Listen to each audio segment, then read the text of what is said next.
My name is Carol Rosin. I'm an educator who became the first woman corporate manager of an aerospace company, Fairchild Industries. I'm a space and missile defense consultant. I've consulted to a number of companies, organizations, government departments, even the intelligence community. I was a consultant to TRW working on the MX missile. So I was part of that strategy, which turned out to be a role model for how to sell space-based weapons to the public, the MX missile being yet another weapon system that we didn't need.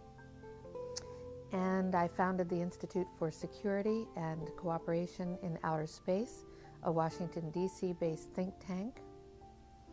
I'm an author and have testified before the Congress, the President's Commission on Space, and to a number of committees of that kind of relevance.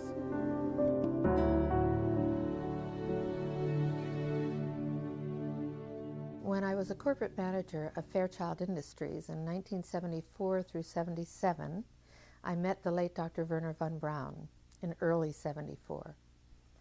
At that time, von Braun was dying of cancer, but he assured me that he would live a few more years in order to tell me about the game that was being played, that game being the effort to weaponize space, to control the Earth from space and space itself.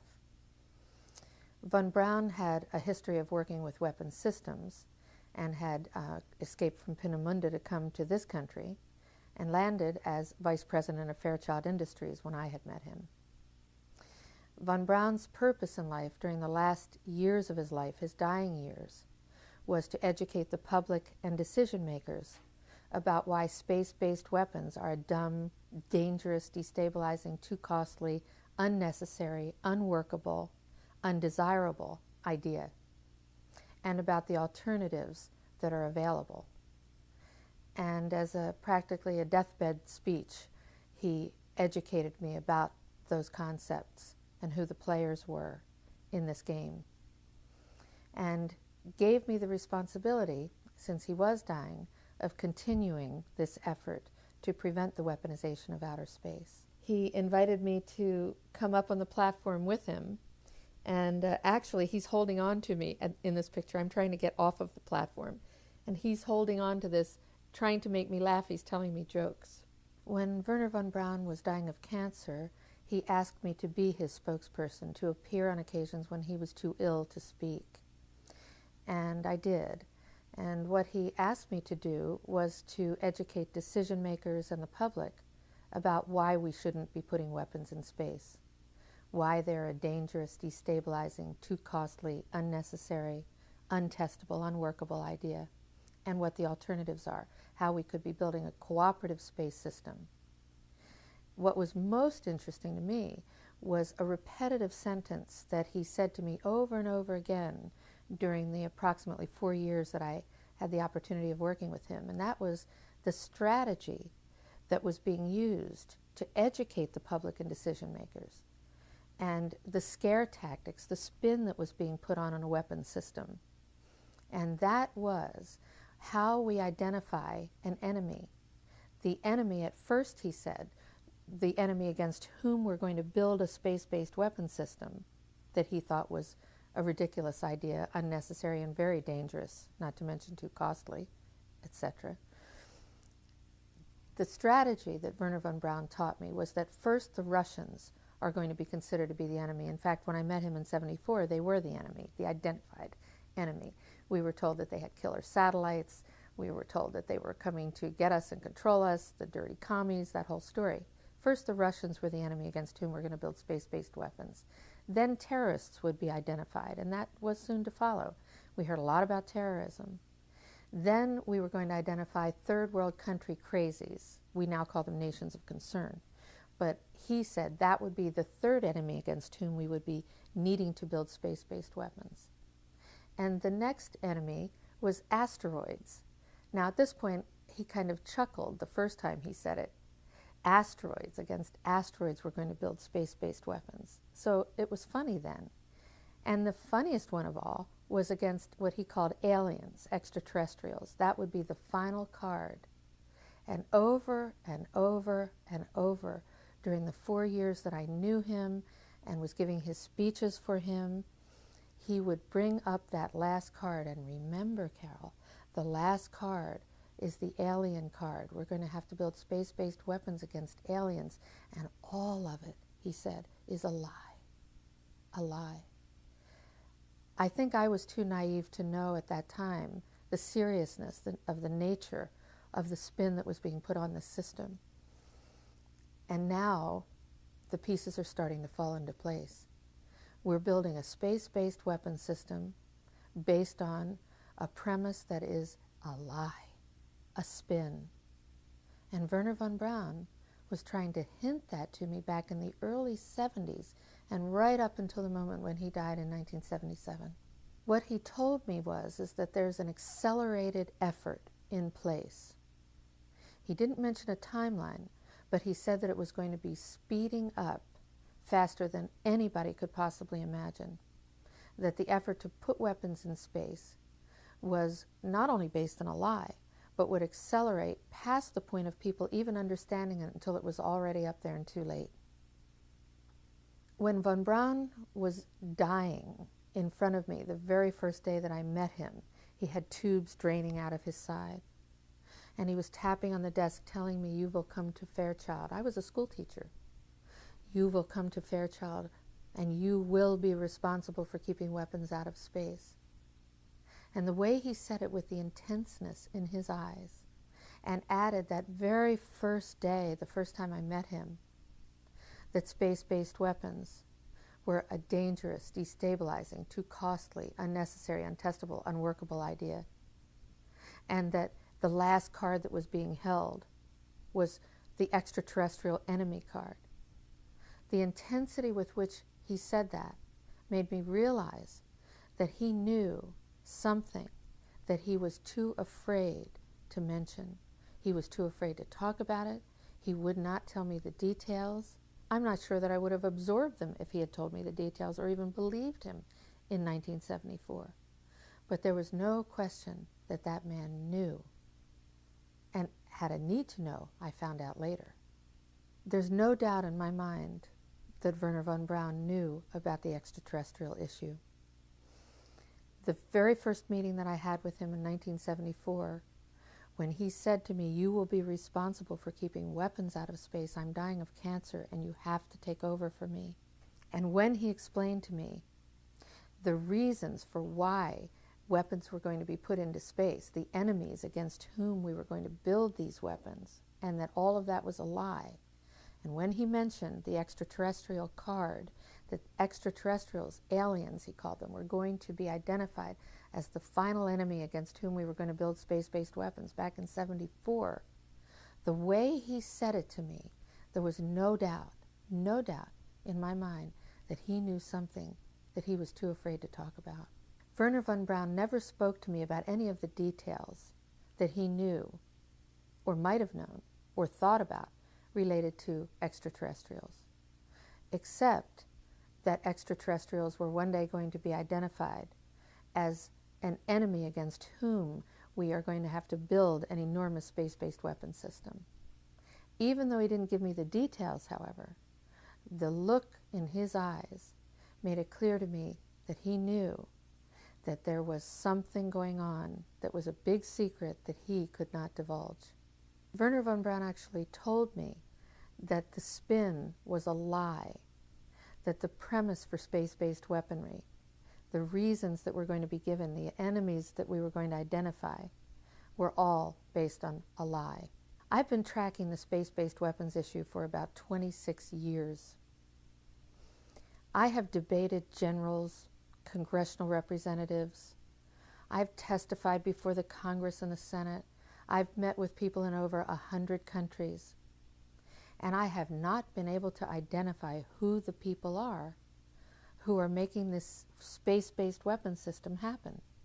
I see the news. I see the administrative decisions being made. I know that they're all based on lies and greed. And I have yet to be able to identify who the people are. And that's after tracking this issue for 26 years. I know that there are big secrets being kept. And I know it's time that the public and decision makers pay attention to the people who are now going to be disclosing the truth. And then we need to make some definite changes and build a system in space that will benefit every single person and all the animals and the environment of this planet. The technology is there. The solutions to Earth's urgent and long-term potential problems are there. And I have a feeling that once we start studying this extraterrestrial issue, all of the questions are going to be answered that I've had for 26 years. I have concluded that it's based on a few people making a lot of money and gaining power. It's about ego. It's not about our essence and who we really are on the planet and loving each other and being at peace and cooperating, using technologies to solve problems and heal people in the planet. It isn't about that. It's about a few people who really are playing an old, dangerous, costly game for their own pocketbooks and power struggle. That's all it is. And I believe that this entire space-based weapons game is initiated right here in the United States of America.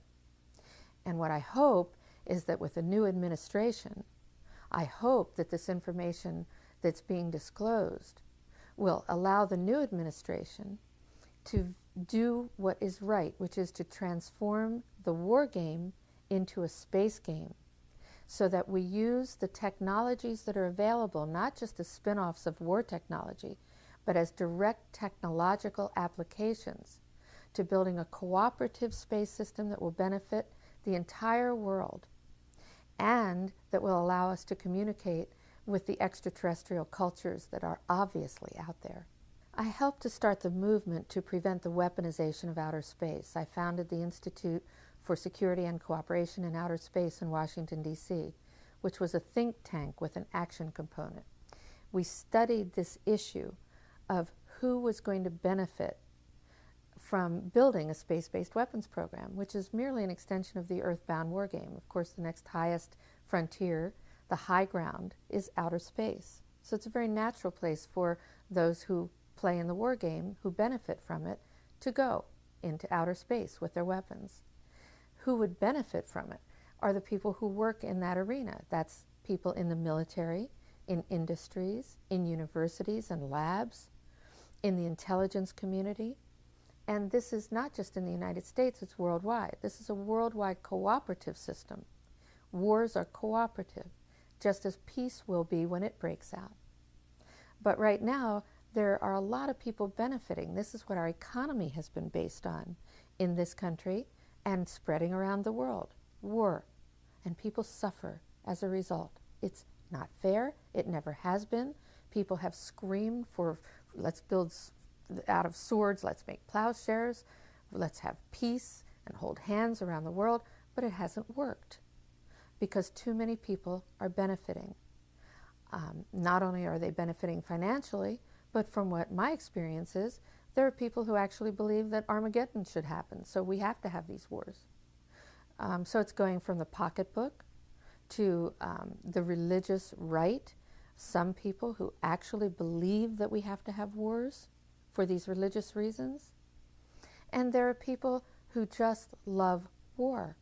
I have met warriors who love to go to war. And then there are the good people, the soldiers, who just take orders.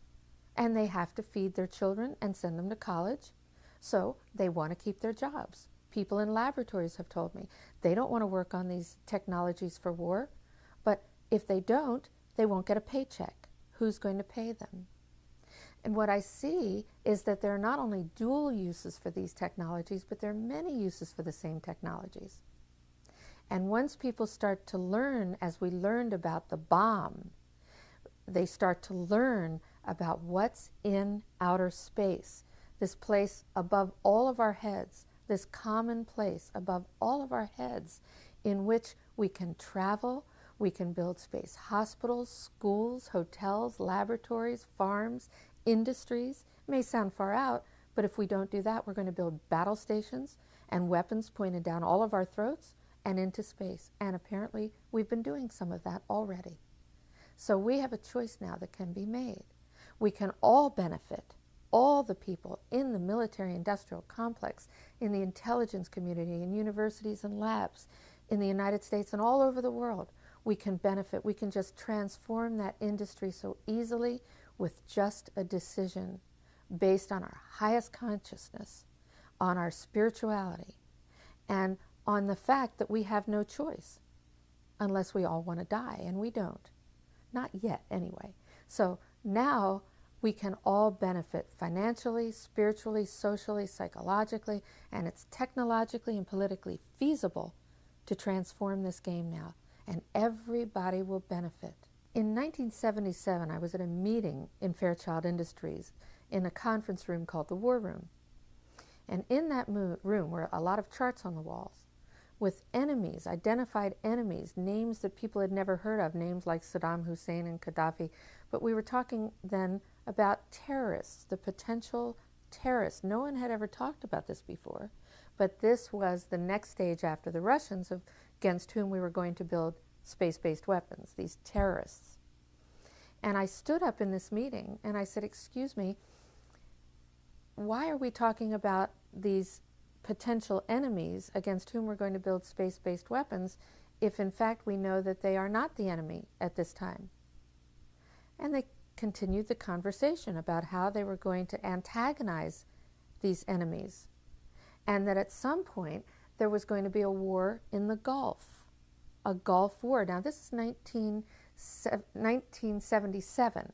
This is 1977. And they were talking about creating a war in the Gulf region when there was $25 billion in the space-based weapons program that yet had not been identified. It wasn't called the Strategic Defense Initiative, at least, until 1983. This weapons system then had obviously been going on for some time that I didn't know anything about.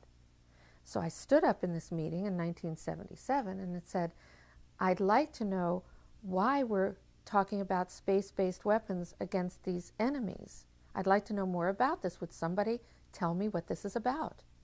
Nobody answered. They went on with this meeting as though I hadn't said anything.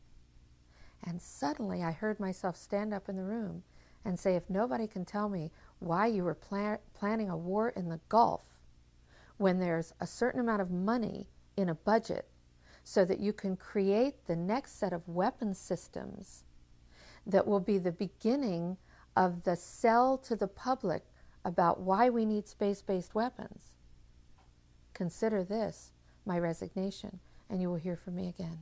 And nobody said a word, because they were planning a war in the Gulf, and it happened exactly as they planned it, on time. If anyone had any doubt at all about how far advanced the research and development program, the largest R&D program in recorded history, is today, these books are proof.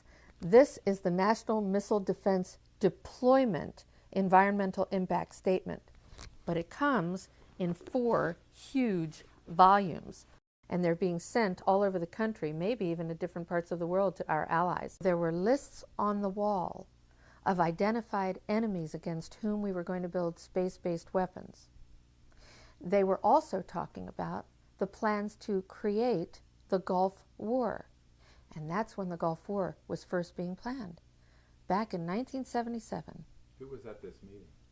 The room was filled with people in the revolving door game. There were people that I had seen once in a military uniform and other times in a gray suit and an industry outfit. These people play a revolving door game. They work as consultants, industry people, and or military and intelligence people. They work in the industries, and they revolve themselves through these doors and right into government positions. I stood up in this meeting and asked if I was hearing correctly, that when there was $25 billion expended in the space-based weapons budget, the research and development budget, that there was going to be a war in the Gulf, stimulated, created, so that they could then sell the next phase of weapons to the public and the decision makers. That this war was going to be created so that they could dump the old weapons and create a whole new set of weapons. I had to resign from that position. I could no longer work in that industry. And in that room were the revolving door people. They were people whom I had seen in military uniforms, in their gray pinstripe business suits, the same people. I see them then getting jobs in the government. They're affiliated with the intelligence community and or universities. This is the military-industrial complex, and they are in revolving door jobs. In about 1990, I was sitting in my living room looking at now the money that had been spent on space-based weapons research and development programs. And I realized that it had come to that number, about $25 billion. And I said to my husband, I am now going to stop everything. I'm going to stop and sit and watch CNN television, and I'm going to wait for the war to happen.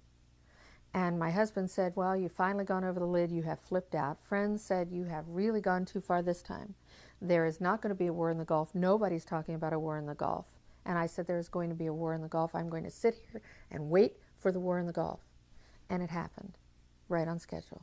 As part of the war game in the Gulf, of course, we were told, we the public, that the United States was successfully shooting down Russian Scud missiles. And we were rationalizing new budgets based on that success. In fact, we found out later, after the budgets were approved for the next phase of weapons, that it was a lie. We did not have the technology. We did not have successful shoot-downs the way we were told. It was all a lie, just to get money, more money, put in the budgets to make more weapons. I was one of the first people to go independently to Russia when I heard that they had killer satellites. And when I went to Russia in the early 70s, I found out they didn't have killer satellites. It was a lie. And in fact, the Russian leaders and people wanted peace. They wanted to cooperate with the United States and the people of the world. Another time I called Saddam Hussein when he was lighting his oil fields on fire. And my husband was in the kitchen while I was making this phone call, and I got a call back from his first attaché, with Saddam Hussein nearby, I was told, saying, are you a reporter? Are you an agent? Why do you want to know? And I said, no, I'm just a citizen who helped to start the movement to prevent the weaponization of outer space, and I have found that a lot of the stories that I've been told about weapon systems and the enemies are not true. So I wanted to find out what Saddam Hussein wants, what would satisfy him to have him stop making these oil fields go on fire and stop antagonizing people. And he said, well, nobody's ever asked him that question, what he wants. So when I hear that there's a possible threat of extraterrestrials, and I look at the history of thousands of years of possible visitations, recorded history, and when I hear now the stories of the disclosures of honest military intelligence industry people who have had experiences with UFOs, with crashes and landings, with live or dead bodies of extraterrestrial beings, people from out in the universes. And if I'm ever told that these are enemies against whom we have to build space-based weapon systems, based on my own personal experience of having worked in the military-industrial complex on weapon systems and military strategy, I'm going to know it's a lie. It's a lie. And I'm not only not going to believe it, but I'm going to go out as loudly as I can and tell everyone to take a look. They have not taken us away yet. We're still here after thousands of years of visits. If in fact they're still visiting us now and people are working with ETs, live or dead, if they're taking photographs, if they're experiencing all kinds of UFO experiences, then we have to look at this as something that is not a hostile occurrence. It would be my guess, based on my own experience of having traveled to countries whom we've been told had hostile intentions against the United States, it would be my hope and my intention to do everything I could to work with people who are working to communicate with and cooperate with these extraterrestrial beings, because they're clearly not hostile. We're here. That's enough proof for me. I have a vision based on the new information that I'm learning about related to extraterrestrials and the information, the technology, the techniques for communicating and sharing information, that we have the potential on this planet now of actually living in a state of peace based on the information, the technology, the direct applications of all of that to all the people of the world, to our environment and other animals, the plants, the air, sea, and land. I think that we can have a clean and healthy environment with a happy, peaceful, dancing, musical, artistic planet with people who want to make money. They can still make money with their investments. There are enormous investment possibilities and technologies that can be developed. We're seeing tastes of it now, just in the fields of transportation, communication, healing techniques, life extension techniques. The potential is unlimited. The opportunities and benefits for careers, for jobs, the opportunities and benefits for health of our individual selves, of whole communities, of our planet itself. The potential for education, for being able to communicate from the technological ways to maybe telepathically. The communication and education techniques as an educator so excite me. We can be sharing our lives, our cultures, respecting our differences, learning about what each other wants, and most important of all, we can be touching our own essence, the essence of our own beings, the essence of extraterrestrial beings. We can reach that state of love on this planet. What could be more exciting than that? And those people who want to be leaders can. Those people who just want to sit in the light can. There is no limit to how people can choose to live on this planet. We have a chance to do that, and I think the window is closing rapidly. I don't think we have much time in which to make that decision. We're too close in too many ways to either dying our physical bodies, to having some horrible disaster happen, to having some sort of war take place, whether it's from a high technology or an exotic weapon system, or a bacterial or viral, a biological or chemical warfare, a suitcase bomb, an atomic bomb. I mean, what are we talking about when we have the capability of communicating worldwide? I see that as a vision that's a reality. There's no question that we can have that right now, but it takes a leader. And from what I hear from talking with soldiers, industry people, university people, with the people around the world, is that it has to start with the United States president, and that's whom we all have to reach. If you're international, if you're around the world, if you're in the United States of America, whether you're from any party or any belief system or any religion, the United States Commander-in-Chief, the President of the United States, is the person that needs to be reached.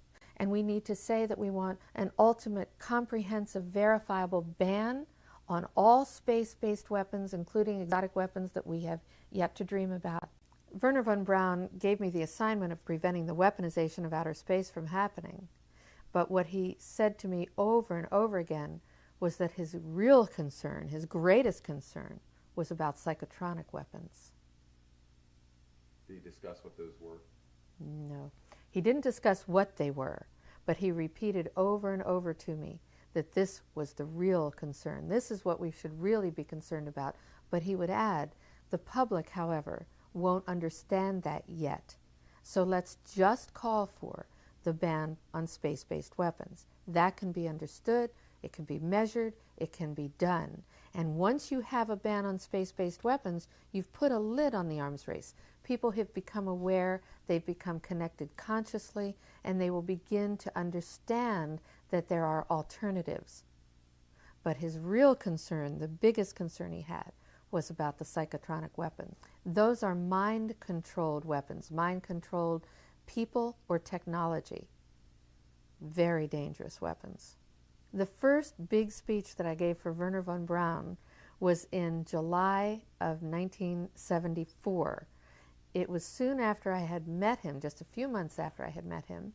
He gave me the assignment of speaking in Chicago at McCormick Hall to 18,000 people. The only other speech I had ever given was in a PTA meeting, and I had rehearsed that speech in the mirror the night before about mustard being squirted in the cafeteria by the children. I was so nervous. Now I was going to appear before 18,000 people. Nervous takes on a new meaning. What he said to me was, however, I'm going to send you 5 books in a taxi cab, take these pink index cards and take some notes, and you will introduce a live satellite demonstration, the Fiji Islands, some other countries, and you will tell about this live satellite demonstration. I had no idea what he was talking about. And he said, but that's not a worry either.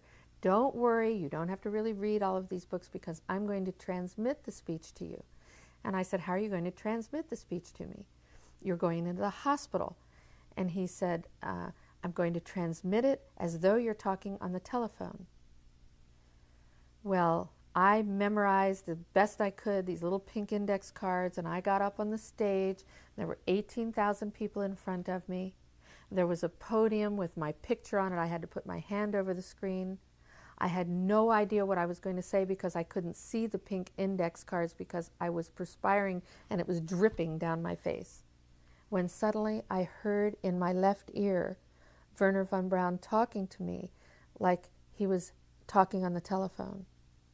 And he transmitted this speech to me, the entire speech, for 35 minutes in my left ear. I heard myself then talking about KU band and C band, and I was just repeating what he was saying. But he was in a hospital bed on the East Coast, and I was in Chicago with nothing, no technology in my ear, standing in front of 18,000 people, listening to him transmit the speech. It was amazing. Did he ever relate to you how that was effected? No, he laughed when I asked him. He thought it was funny. I sent it with my autograph to him. I thought that was funny, that I would sign my autograph to him.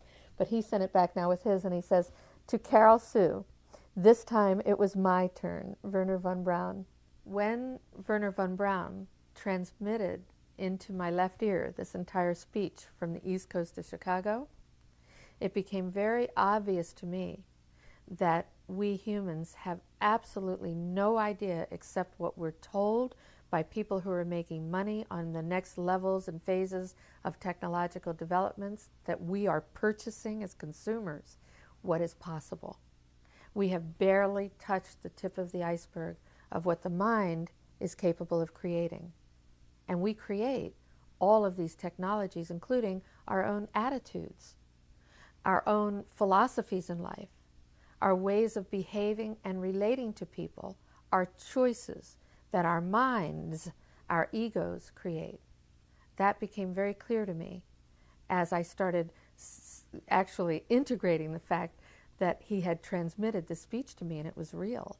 And I didn't go public about that for years because I knew that people would not believe me. They would think that this was completely insane. But in fact, it happened. It was real. There seems to be some reason to discredit very viable and very reputable witnesses when they say something is unidentified. Well, you show me the individual that can identify everything in the heavens, and I will show you the second coming.